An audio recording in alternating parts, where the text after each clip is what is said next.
My first real introduction to being able to geek out over different kinds of armors or weapons was an old copy of Dungeons and Dragons Advanced Second Edition that I got from a secondhand bookstore. And today I would like to go through the armor section of the new 5th edition book and just share my thoughts and feelings. So, we're going to start off with what this book calls padded armor. If you want this yourself, you're better off finding Gambison. What that is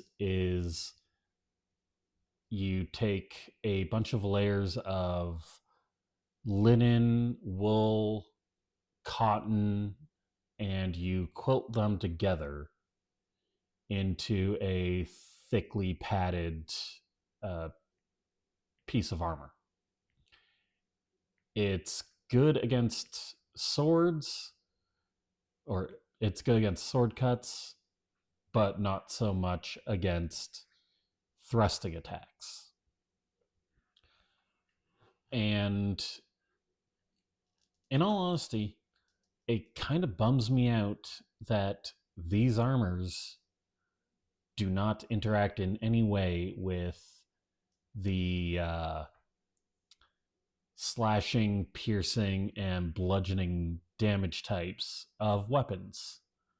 I think that that is a uh, very much a missed opportunity.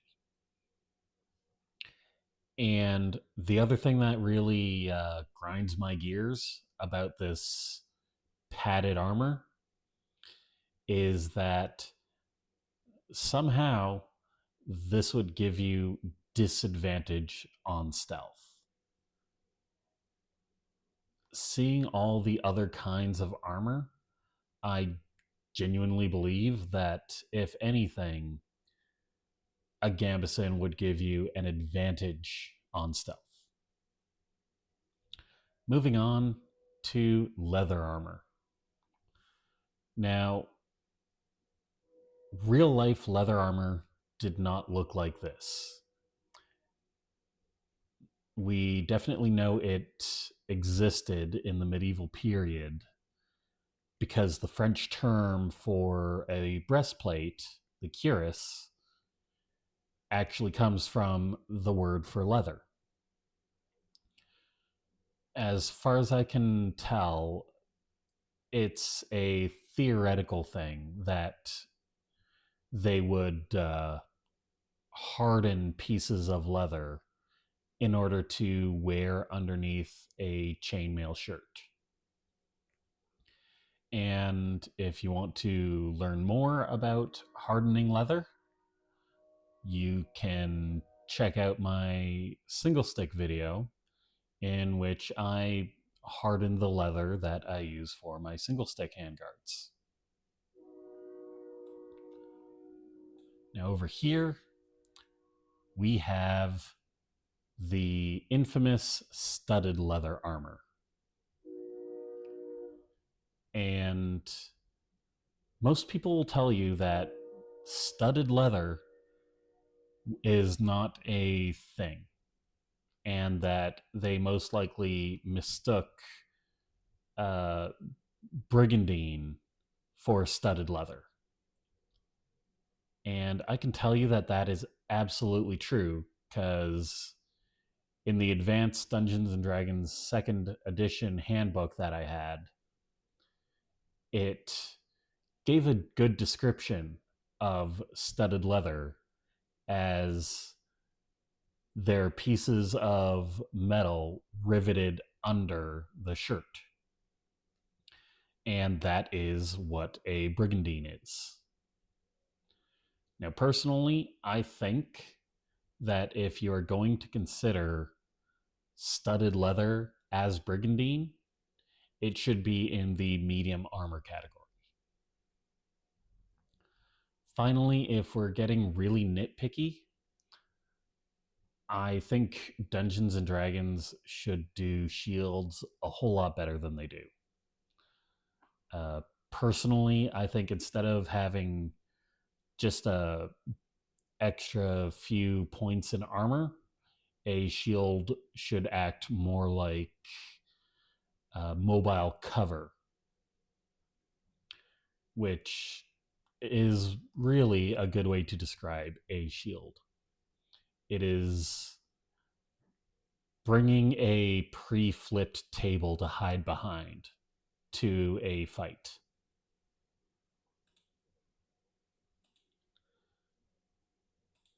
Now let's check out the medium armors. We start off with the hide armor, and a real world equivalent to that would be the buff coats that people were wearing in the English Civil War. It was a fairly inexpensive armor, and they'd use leather from buffalo hide, so it was incredibly thick leather, and it would have been a hard thing to wear, like very hot, especially in the middle of a fight. But it's better than nothing when you've got, Cromwell's cavalry charging down on you, right? I don't think this should be in medium armor. I'd have put this in the light armor category along with the other plain fabrics. You can actually just swap this with the studded leather, and it would have been much better, more historically accurate. Talking about historically accurate in a game where dragons and tieflings and everything happen. Yeah. So, there's not too much of a difference between the chain shirt and the scale mail. If you want some information on those, chain shirt, that is small interlocking rings that are a pretty good protective thing, especially if you put hardened leather underneath them. Scale, that is small plates of steel, or in some cases, they'd use bronze instead of steel. And I think you can even use hardened leather. And you'd sew those onto a shirt, and it would provide pretty good protection. Don't quote me on this in any research papers, but I think this scale mail was common amongst Roman centurions. Can't remember where I heard that.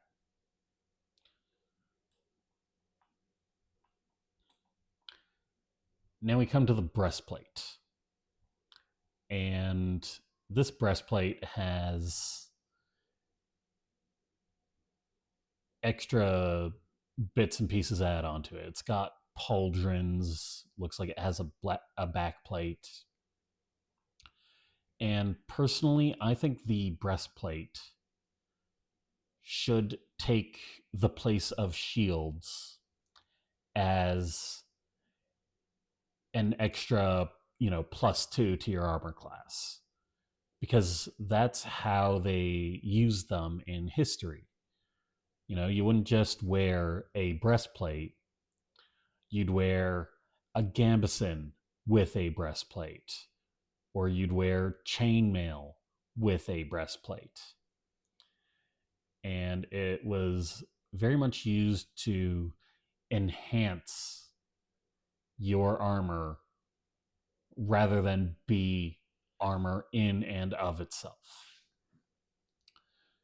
It really only ended up being like the only armor you'd wear in the last days of armor. You know, uh, late 1700s, early 1800s, French cuirassiers. they got their name because they would wear breastplates. And, even then, you'd be wearing a very thick shirt as you were charging the enemy. Now, to say something really nice, I think the half plate is perfectly fine as it is. That is, very. It looks very similar to the kind of armor you'd wear with German Black Riders during the what was it? During the 30 Years War. Had a little brain fart there. But yeah, if you look up Black Riders in the 30 Years War, they were wearing pretty much the half plate armor. And it was frequently used as munitions armor, which basically means like a downgraded form. Munitions armor would be armor that was like there for the town guards in case of emergency, or something you'd wear to outfit your entire mercenary company fairly cheaply. And that is half plate. It was a good kind of armor, and I have nothing I would like to change about that.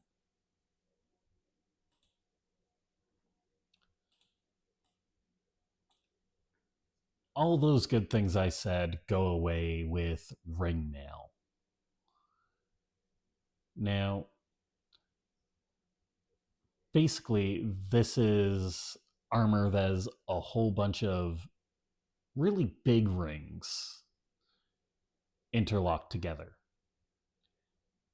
And it just wouldn't work.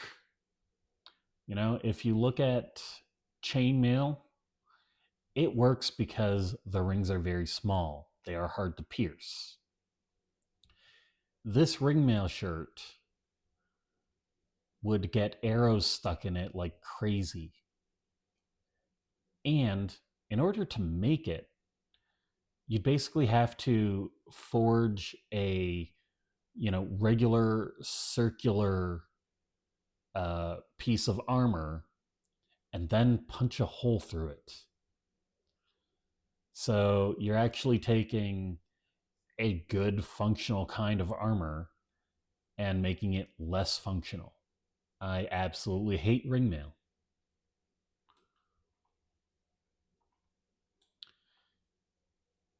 Then after that is the full chainmail, not just the shirt. Uh, it's fine. I don't have anything really to say about it.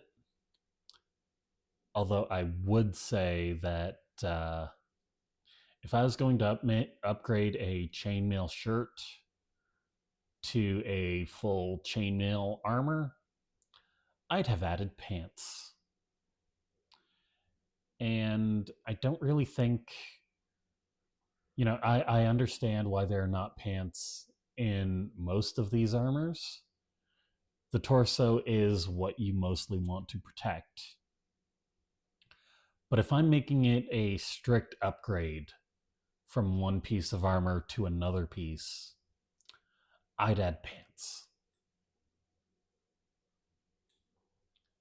Splint mail, as they call it, is actually lamellar armor. What it is a bunch of smaller plates that are attached together and made into the shape of a chest piece. It is a lot like the brigandine that I previously mentioned, although it doesn't bother to have a top layer to it. It's basically just a metal plate that is tied together.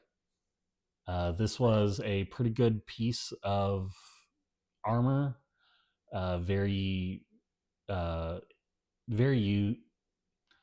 widely used in Asia, where it was the thing that the Mongols really had a lot of. Samurai had a version of it. This is a good kind of armor, and I wish they had called it lamellar armor instead of splint mail so that people could research it better on their own. And lastly, that brings us to a full plate armor. And there's nothing wrong with full plate specifically.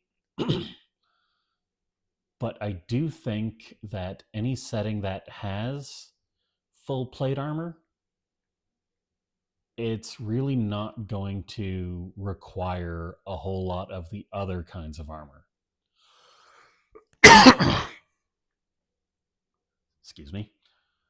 So, the full plate armor, you need an entire industry to make a full plate armor. And when you have this, I think you should not have anything less than a breastplate or chainmail for your adventures. Because when you can find full plate armor, you don't normally have people that can't find at least some metal to wear. But, unless Wizards of the Coast brings back the dark sun setting, most people are going to have access to full plate armor. Some things that I think they missed. I would have really liked to see wooden armor, which was a historical thing. And there's a lot of samurai that did it, and there's this one Polynesian island where they used like coconut husks, wood, and the outer skin of like a blowfish type fish as a helmet. And that is a kind of armor deserving its own entire video. But I just want you to know that there was a real culture that used essentially the skeleton of a fish and wooden armor for battle. And that is just something that is so cool. Another thing that I think they're missing is helmets. I would really, like to see more helmets in fantasy media. Because helmets can be awesome. Anyways, I think that is the end of my rant. Thank you very much for listening. Like and subscribe if you want to listen more. And I have been Daniel Clements.